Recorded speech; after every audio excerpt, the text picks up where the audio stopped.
सच्चिदानंद सदगुरु साईनाथ महाराज की जय। ओम साई राम। मित्रों, आज का ब्लॉग आप सभी हमारे साईं परिवार के लिए विशेष लाभकारी और कल्याणकारी है, क्योंकि आज के ब्लॉग में हम अपने साईं परिवार के लिए बहुत ही विशेष और दिव्य उपाय लेकर के आए हैं, जिसके माध्यम से आपके घर परिवार की भीषण बाधाएं समाप्त होंगी। आपके घर परिवार में जो भी समस्या है, दाम्पत्य जीवन की समस्या, घर में बच्चों की रोजगार की समस्या, आर्थिक समस्या, वह सब समस्या समाप्त होगी। पूरे परिवार का संकट समाप्त होगा और आपके घर में जो गृह बाधा है वह भी समाप्त होगी।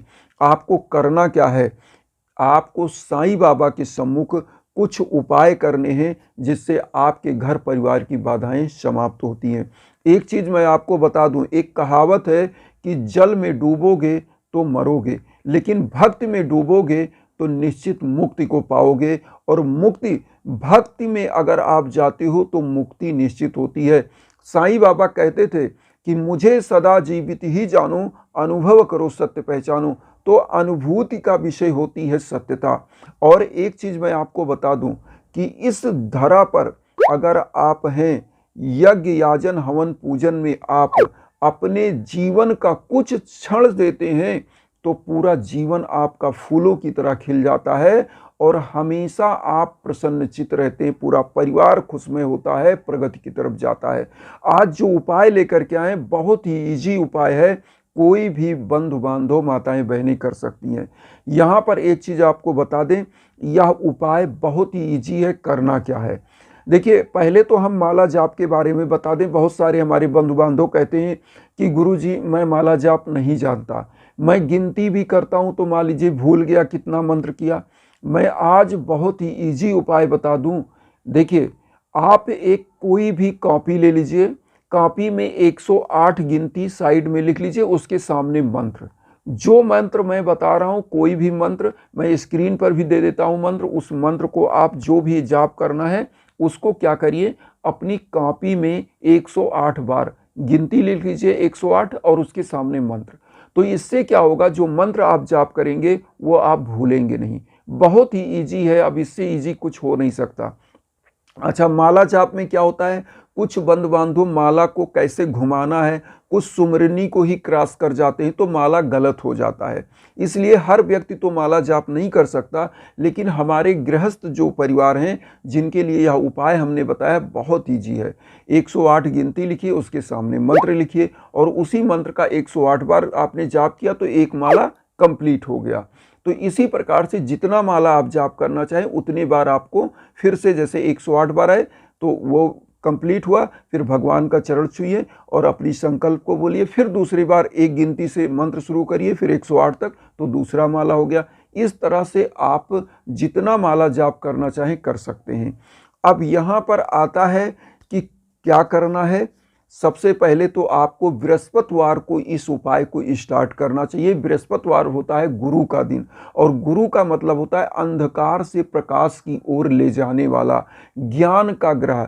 गुरु का मतलब होता है जो आपको ज्ञान दे, जो आपको आपके लिए चिंतित हो। तो गुरु का दिन है और गुरु के सम्मुख इस उपाय को करना है। तो कैसे करना है? सबसे पहले 2 दीप प्रज्वलित करना है। घी का दीप, आप ध्यान दीजिएगा, घी का दीप प्रज्वलित करिएगा 2। गुरुवार को घी का ही दीप प्रज्वलित किया जाता है, ये भी मैं बता दूं।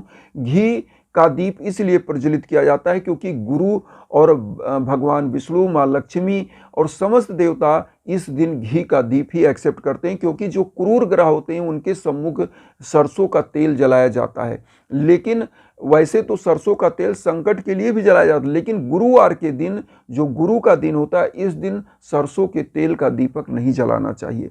तो इसलिए घी का दीप आपको जलाना है। और घी का दीप जलाने के बाद बाबा को सबसे पहले एक दीप लगाइए, और एक दीप क्या करिए, बाबा की आरती करने के बाद मेन दरवाजे पर आपको रखना है। अब आपको करना क्या है, ध्यान से सुनिए।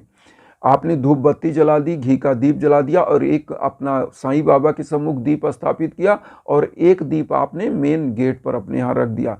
अब घी का दीप जो जलाया, इसका मेन गेट पर रखने का पर्पज क्या है? इससे क्या होता है, आपके घर में निगेटिव एनर्जी जो है वह बाहर चली गई और पॉजिटिव एनर्जी ही आपके घर में होगी, और निगेटिव एनर्जी आपके घर में इंटर नहीं कर पाएगी। क्योंकि तपस्या जब ऋषि मुनि करते थे तो उनके यहाँ विघ्न बाधाएं आती थी। कोई ना कोई राक्षस वर्ग जो है उनके तपस्या में विघ्न बाधा करता था। लेकिन यहाँ क्या है, यहाँ अदृश्य शक्तियाँ जो होती है, जो निगेटिव एनर्जी होती है, वह आपके इस तप में बाधा पहुँचाती है, तो आपका तप सफल नहीं होता। इसीलिए एक दीप आपको मेन गेट पे। अब करना क्या है, ध्यान से आप सुनिए। बाबा को पीले आसन पर स्थापित कर दीजिए, साईं बाबा को, चाहे मूर्ति हो चाहे प्रतिमा हो। पीला पुष्प अर्पित करिए, एक लोटा जल रखिए, छिड़क लीजिए चारों तरफ और एक मंत्र का जाप करिए। ओम शिरडी वासाय विद्महे सच्चिदानंदाय धीमहि तन्नो साईं प्रचोदयात्। इस मंत्र का, यह साईं गायत्री मंत्र है जो हम आपकी स्क्रीन पर दे रहे हैं। जिस तरह मैंने बताया 108 बार आप लिख लीजिए और यह धीरे धीरे याद हो जाएगा, क्योंकि यह साईं गायत्री मंत्र ओम शिरडी वासाय विद्महे सच्चिदानंदाय धीमहि तन्नो साईं प्रचोदयात्, यह मंत्र बहुत ही ईजी है। इस मंत्र को एक बार आप लिख लेंगे और कम से कम 2 माला 4 माला करेंगे, अपने आप आपको रट जाएगा। और जब रट जाएगा तो आप अपने आप आंख मूंदिए और इस माला को जाप करते समय आपको करना क्या है, देखिए इस मंत्र को जो हमने बताया ये भी आप कर सकते हैं, या ओम साई राम का भी जाप कर सकते हैं, ओम श्री साई नाथाय नमः का जाप कर सकते हैं। जो भी मंत्र आपको इजी लगे इन्हीं में से कोई मंत्र आप जाप कर लीजिए।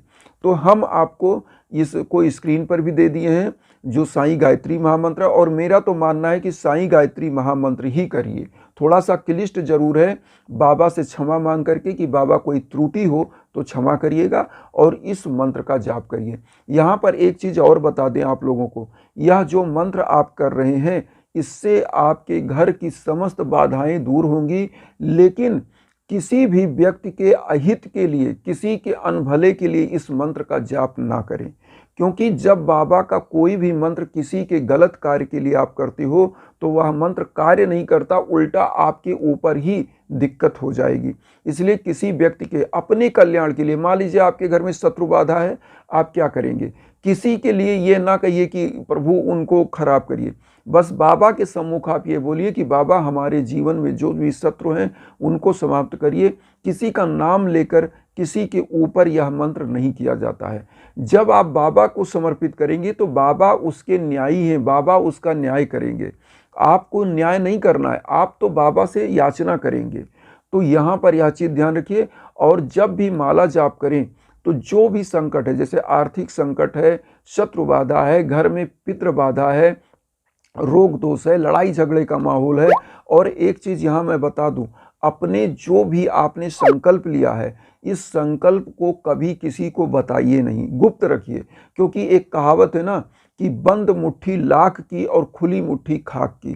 तो जब आप कोई उपाय किसी को, मतलब जो आप संकल्प ले रहे हो, नहीं बताते हो तो वह संकल्प केवल बाबा जानते हैं और उस संकल्प को पूरा करते हैं। इसलिए किसी को अपना उद्देश्य नहीं बताना चाहिए। पूजा हमेशा शांत कक्ष में अपने आप को एकदम शांत वातावरण में बैठिए और ध्यान लगाइए। जितना आप ध्यान लगा लेंगे, बाबा के श्री चरणों में माला जाप करते हुए ध्यान करिए कि शिरडी में आप बैठे हैं, बाबा के श्री चरणों में बैठे हैं और वहाँ पर बाबा की प्रतिमा, बाबा की समाधि है, वहाँ पर आप माला जाप कर रहे हैं। ऐसा करके अपने घर में वातावरण बना के और आपको करना है। और जब माला जाप करिए तो जो भी आपके घर में कष्ट है उसको भी ध्यान करिए, बाबा का ध्यान करिए। और जब आप एकदम कंसंट्रेट हो जाओगे, आंख बंद करके करते रहोगे 1 माला 2 माला, तो निश्चित रूप से जिन बिंदुओं को आप पॉइंट करके माला जाप कर रहे हो, जो सोच रहे हो कि यह कष्ट है, उस पर क्या करती है, आपकी पॉजिटिव एनर्जी जाके उस निगेटिव एनर्जी पर हिट करती है। और हिट जब करती है तो होता क्या है कि वह जो निगेटिव ऊर्जा है आपके परिवार पर वह समाप्त होता है और अपने आप तरक्की की तरफ आप बढ़ते हो। धन लक्ष्मी की वृद्धि होती है, घर परिवार में सुख शांति आती है। अब यहाँ एक चीज़ और बता दें, हर बृहस्पतिवार माला जाप करने के बाद आप कुछ गरीबों को फल फूल का वितरण जरूर करें। हो सके तो आप कुछ वस्त्र दान भी करें, क्योंकि इसको करने से क्या होता है, जितने भी गरीबों की आप सेवा करते हो उतना ही आपका परिवार आगे बढ़ता है। अब यहाँ एक चीज़ और हम बताना चाहेंगे, हम हर ब्लॉग में अपने बताते हैं यज्ञ के बारे में, हवन के बारे में। जब भी जीवन में भीषण बाधा हो, कोई भी कार्य आप कर रहे हो, नहीं आप सफल हो पा रहे हो, नहीं आपको चीज़ें हो पा रही हैं, आपको यज्ञ जरूर कराना चाहिए, हवन जरूर कराना चाहिए। ये यज्ञ हवन करता क्या है आज यहाँ समझा दें। जैसे आपको मैंने बताया माला जाप के लिए, तो आपके लिए माला जाप होता है आपके नाम पर, आपके गोत्र पर, आपके परिवार पर संकल्प होता है सभी परिवार के नाम से, और आपके घर में जो भीषण बाधाएं होती हैं वह समाप्त होती हैं। उसका कारण हम बताएं, क्योंकि जब माला जाप होता है तो संकल्प में आपके परिवार पर क्या दिक्कतें हैं उसको टारगेट करके माला जाप किया जाता है, फिर हवन होता है। और हवन 101 प्रकार की जड़ी बूटियों से होता है, तो निश्चित रूप से इस दिव्य हवन से आपके घर की बाधाएं समाप्त होती हैं। चाहे वह गृह कला हो, चाहे संतान की प्राप्ति ना हो पा रही उसकी बाधा हो, चाहे वह रोजगार की बाधा हो, वह सब आपकी बाधा समाप्त होगी, आपकी मनोकामनाएं पूरी होंगी। कोई भी दाम्पत्य जीवन का बाधा, विवाह का बाधा, कोई भी दिक्कत हो तो जरूर आप इंस्टाग्राम पर संपर्क करिए। हमारे लायक जो है हम निश्चित आपके लिए तत्पर हैं। तो इन्हीं भावनाओं के साथ आप सभी लोगों से यही याचना करेंगे कि वसुधैव कुटुंबकम की भावना में जो हम उपाय लेकर आ रहे हैं उसमें आप चैनल को सब्सक्राइब करके अपना आशीर्वाद दीजिए, और उन साईं परिवार तक वीडियो को जरूर शेयर करिए जो किन्हीं कारणों से कष्ट में, दुख में। इसी भावना के साथ ओम साई राम।